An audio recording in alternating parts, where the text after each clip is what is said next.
Basically, the concept that your thoughts may not be true. So maybe I will lose the baby, but what if I don't? So even if I couldn't move the thinking to something more positive, I could at least challenge it and go, there's a possibility. Yeah. Welcome to the 30 Something Shift podcast, the podcast where I support women in their 30s move through the real shifts in life that shape our well-being. I'm Liv, a menstrual cycle, fertility and pregnancy yoga teacher.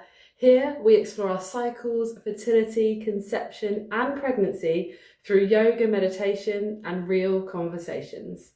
Today I'm sitting down with a lovely guest of mine, Emma from Becoming Mama Yoga. Emma is a yoga teacher and mama of four.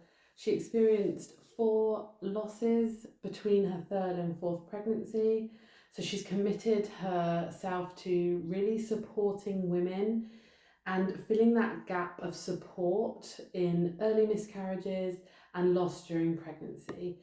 It's a real inspiring, honest, emotional conversation with advice on how to approach these topics, how to best support yourself or support others going through this, and some really important mindset shifts if you're currently struggling with that grief. So let's welcome Emma to the show. Emma, welcome to the show. Hi. So just want to share with us a little bit about your background, sort of your journey of motherhood and what you're doing at the moment. Yeah, sure. So I trained as a veterinarian initially, and I still actually work as one for government. And then I had babies and plenty of maternity leave, which was lovely, and started to feel called along the way to help other mothers. And the way that I wanted to do that was yoga because it helped me so much with so many things, but especially things like postnatal anxiety and depression. So I trained as a yoga teacher and I had 4 miscarriages in between my third and fourth children. And that sort of, I guess, cemented my feeling that I have a lot to give to help other mothers through all of the aspects of pregnancy and birth and beyond. Yeah, absolutely. Yeah. Thank you so much for sharing that. Um, Obviously, with experiencing those miscarriages, how do you think that affected your sort of hope and fear in pregnancy? Obviously, you had a pregnancy after those losses. How did that change your pregnancy for you? Yeah, so I am very grateful that I am one of the lucky ones who got a live baby after that many miscarriages. Mm, Um, I guess in terms of hope and fear, it got eroded along the way. With each miscarriage, there was less and less hope and more fear. mm, And I guess I felt robbed of joy, basically. Like those yeah, lines on a stick, the magical lines, they're mm, supposed to be this cause for wonder and awe and celebration. And they mm, were at first and with our first children. And I'm grateful that at least I already had that. So mm, I did get that experience. But ultimately, I ended up sort of wordlessly handing my husband the stick after the third miscarriage and going, mm. "Look," and he just said, "Are you okay?" And that's sort of the point we got to with that. Yeah, Mhm. very So, good. yeah, I did have a very wise aunt tell me, though, that you can live in love or fear and not both. Oh, And I definitely. kept trying to keep that in mind, I Mm, suppose, to try not to lessen the fear because I don't think it erases fear if you go, "Oh, well, you can't have both, so you need to just choose, and that will be that, and you just won't have any fear." It really mm, doesn't work like that, and I mm, found it does not work like that, and it's mhm. too much pressure to put on yourself to Absolutely. say that you can just make that choice. Mm, But there is a lot of validity in it, and I tried to remember, I suppose, that what you focus on intensifies and persists. So if I focused on all that fear, then I just lost. I mm, lost so much love and joy that I could have had in the moment, and I didn't know at the time how the pregnancy would work out. So I just would have spent a lot of time in fear, either for no reason or for a reason, but it didn't save any of my babies to be fearful. Mm. And Yeah. so while keeping in mind that choice between fear and love, I would consciously move my thoughts, if I could, and where I could, Mm. from fear to I love my baby and try to replace them. Or if I couldn't, if that was going to be too much that day and the fear was just overwhelming, Mm. then I worked instead with at least challenging the thoughts. So it is a technique I learned from psychology, but it Mm. was basically the concept that your thoughts may not be true. So maybe I will lose the baby, but what if I don't? So even if I couldn't move the thinking to something more positive, I could at least challenge it and go, there's a possibility. Yeah. I love that. Yeah. I think I always say that it's quite scary to hold hope, but then the alternative is no hope at all. And I think I would always choose hope over that. So yeah, thank you. Yeah, that's really powerful. Um, and we sort of touched on it a little bit, obviously, with changing of thoughts and challenging those thoughts. But was there any other kind of support you felt you needed during those losses that maybe wasn't there? Or was there anything that particularly helped you through those losses? Yeah. So I suppose I could divide that into physical and emotional. And on the Hmm. physical side, I think a lot of us don't know what actually happens with a miscarriage and what medical help you might need. Mm. And it's generally actually not treated as an emergency, and it generally isn't an immediate thing either. It's usually actually quite drawn out. Mine were usually over 1 or 2 weeks of Mm. maybe not noticing symptoms that I had noticed before consistently in other pregnancies, and that's not always a sign because different Mm. pregnancies can be different. But it would progress to bleeding, and the Mm. bleeding would be light at first, and I might have a scan and some hormone testing and check my levels, and one of them was over 2 weeks of increasing anxiety and bleeding and all of this, and I guess the support, it medically speaking, is, Mm. treating you as a non-emergent medical issue, and Yeah. it's so much more than that because there's so much emotion attached to it. Mm. And the not knowing where to go for help is a big thing. And I guess I found GPs, I'm not sure what they're called in the UK, but our general practitioner, our family The same doctor, in the UK. Yeah. yeah, is where you would go generally Mm. in the first instance, or an early pregnancy assessment service if your local hospital has one. Yeah. So they're usually for bleeding or other symptoms of loss before 20 weeks. Mhm. But a lot of people don't know that's there. They don't know the service is available. So I think a lot of people get less support than they could have had medically speaking through Mhm. not knowing where to go. Yeah. And then I guess there's also the emotional side of it and the support that you need there. And I went to a psychologist, but I Mm. found one trained specifically in maternal mental health. And Right. I didn't know before babies that they existed or to ask for one. So Mm. the very first time I ever saw a psychologist was for postnatal depression. So that was a live birth and postnatal Mm. depression. And I was just paired with just any psychologist, just Yeah. referred to one that the GP knew, and that was it. And Mm. they really weren't a good fit. Right. Whereas the ones trained in maternal mental health tend to be a lot more effective, I found. Mm. So I guess the support might be there, but it's not always that visible or that obvious, and people don't always talk about it with you. Even doctors who you would kind of assume would know these things don't always know. Mm. Yeah. And like you said, knowing what support's even available, what questions you even need to ask to know that it's there for you, isn't it? Because Yeah. definitely here, my sister had a miscarriage. She actually went to A&E because she didn't know what to do, but it was very much just like, well, just wait. Like there wasn't really anything that they gave her, any kind of support at all, mental or physical, other than you just kind of have to wait for it to happen. Yeah. Which medically speaking, yes, okay, but obviously there's a lot more, like you say, to it emotionally and mentally that I think women need that support afterwards. Yeah. And there can be cases where it does become an emergency, like an ectopic pregnancy, and Mm, most women don't even know what that is either.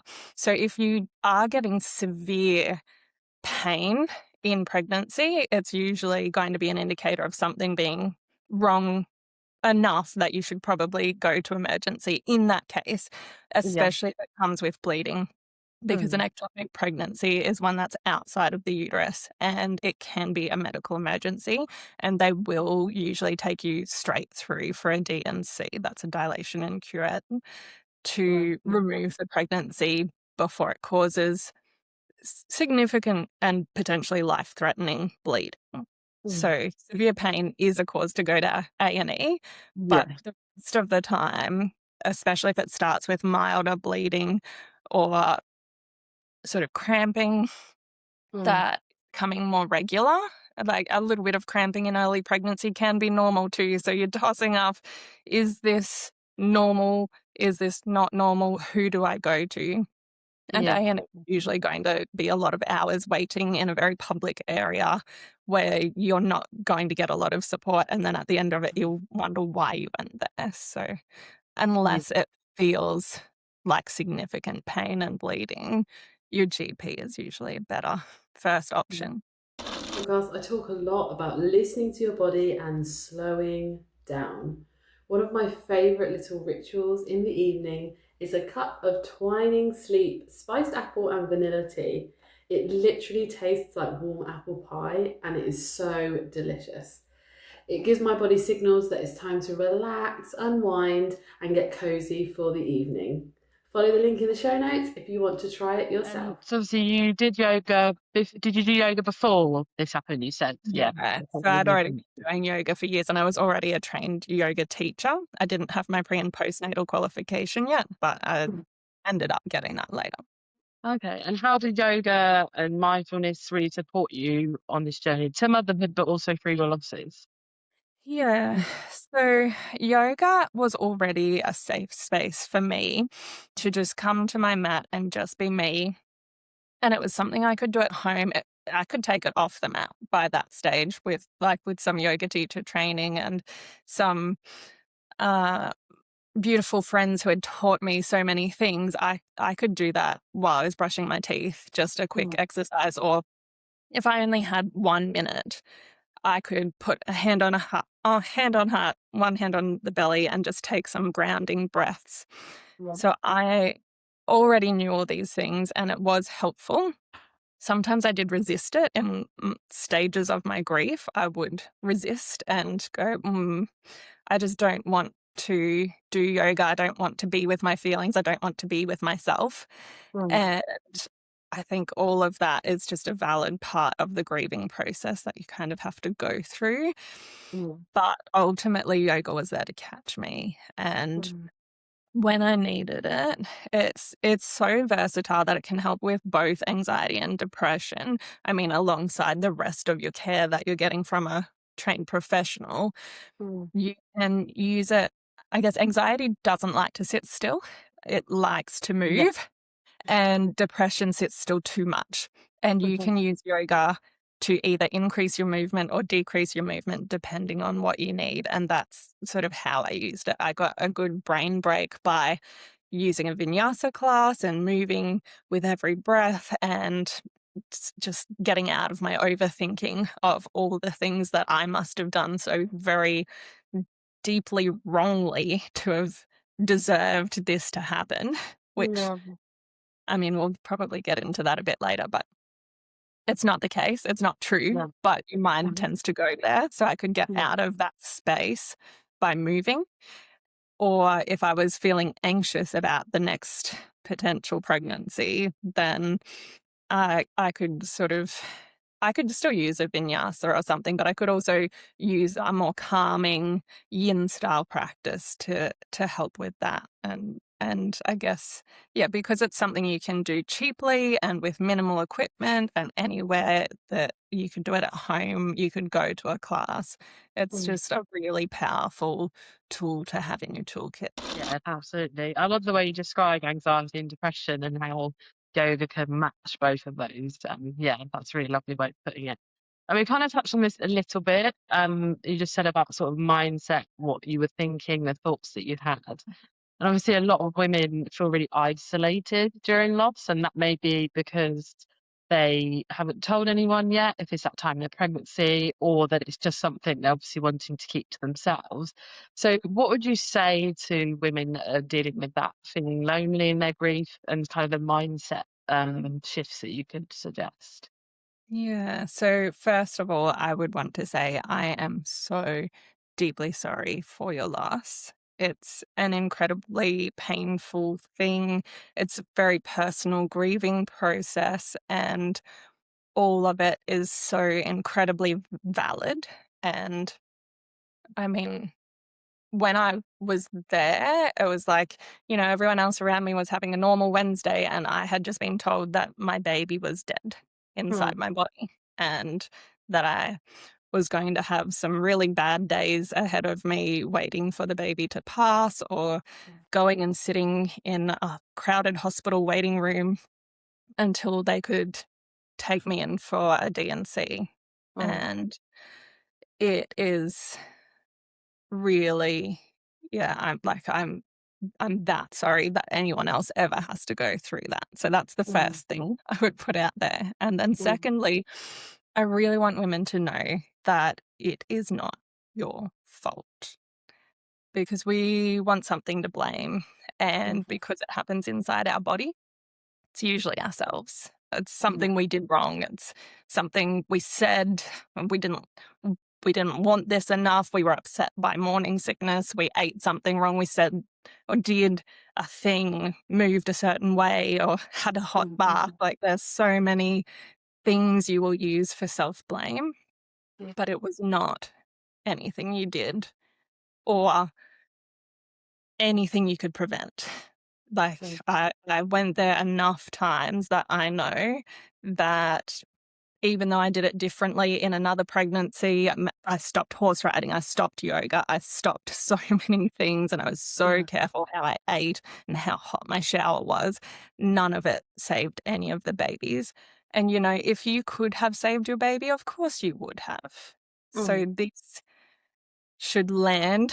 I would love it to land with any woman grieving in isolation that this is not your fault. yeah. Thank you so much for that. Yeah.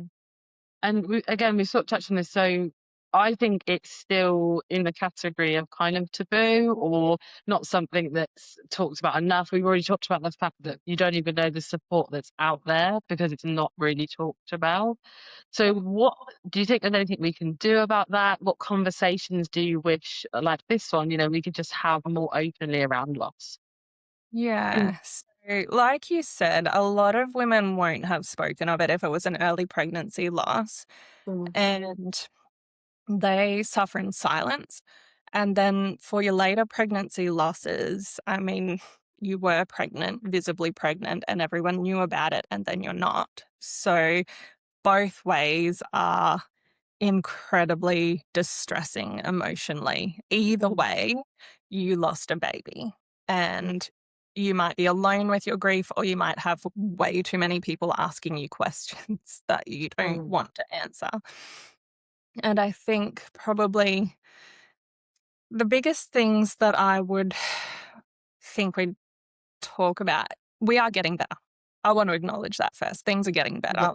Mhm, Workplaces are starting to acknowledge pregnancy loss, even early pregnancy loss where they didn't before, mm, and provide some leave and suggest counseling and all of that sort of thing. And so that's really good. But I think in terms of early pregnancy loss, which was the type that I kept experiencing, mm, I think it's very underreported. I think a lot of women don't talk about it, and may not even report it to their doctor, especially if it has kept happening to them. They might just, lose their baby at home and just not even seek medical help anymore.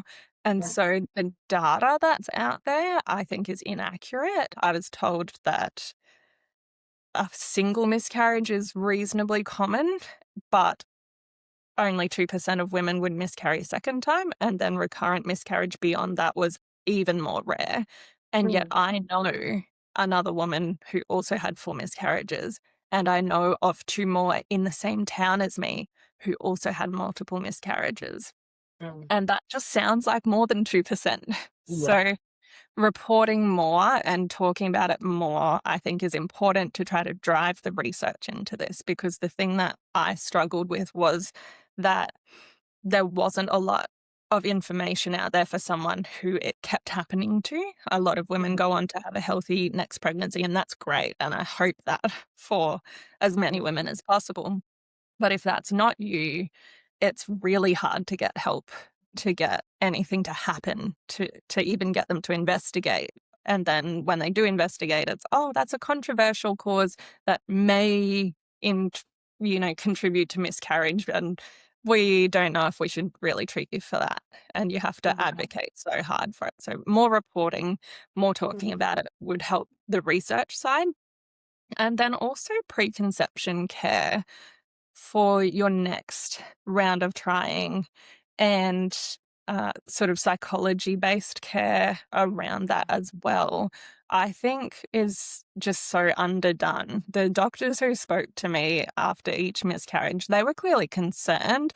They mentioned psychologists, and they mentioned, oh, well, after you pass the baby, it's usually going to be best to wait another cycle so that you're on a normal cycle by the time you conceive. But then there's just go ahead, just try.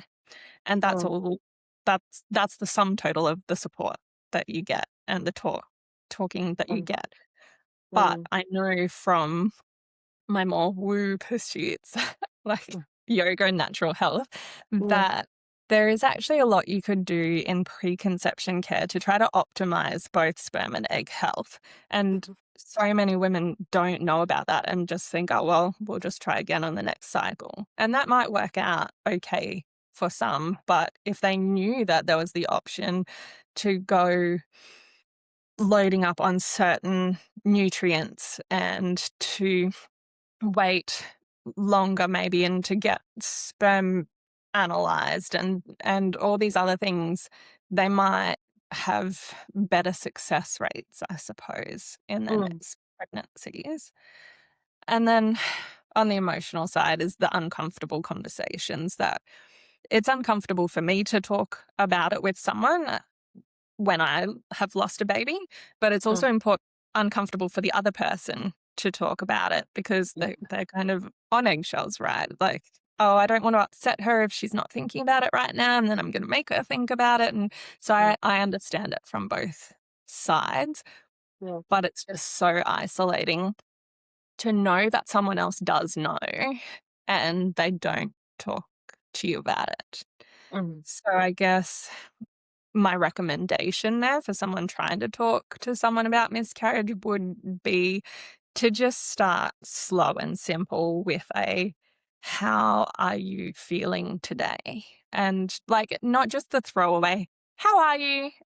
Expecting the I'm fine response. It's like a genuine, I want to know how you are feeling.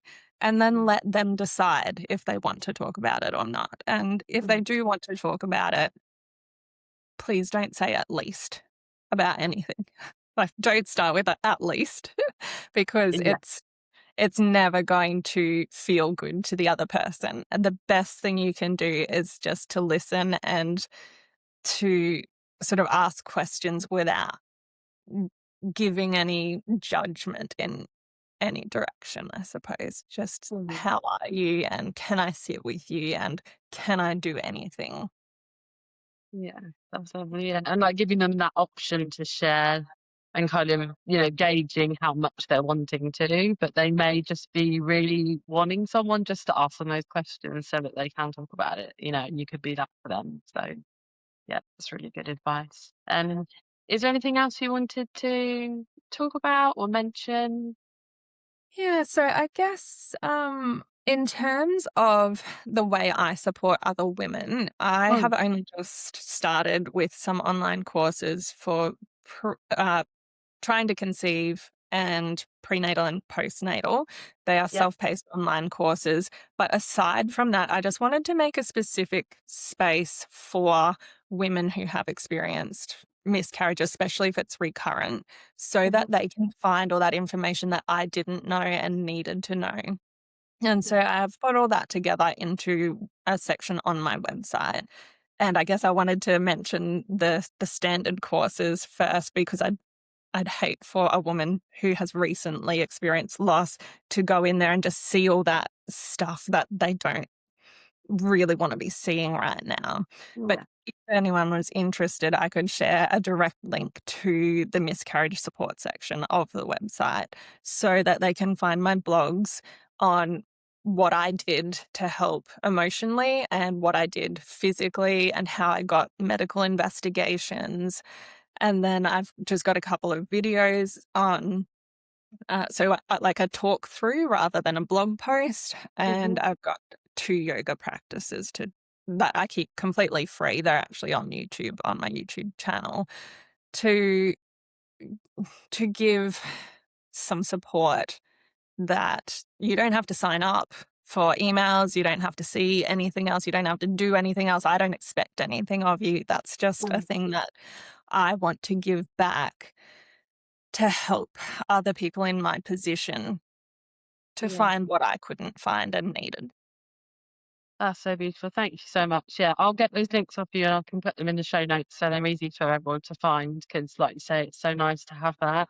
What you didn't have, you want to give that back. So that's really lovely. So yeah, I'll pop that all in the show notes so people can access it from you. And it's becoming Mama Yoga, is that right? Is Yeah, your, that's you know, right. yeah, Coming okay. mum. Thank you so much for your time today, Emma. It's been lovely to talk to you. I really love the way that you describe things and the support that you give women is just so wonderful. I can't wait to share it with my audience. So thank you so much. I hope it helps someone out there. And um, once again, I'm really sorry for your loss if it's been a recent thing. It's so hard, but you will get through it. It's a journey and the grief is ongoing and it doesn't go away, but there's hope. Yeah, yeah. Okay. Thank you so much, Emma.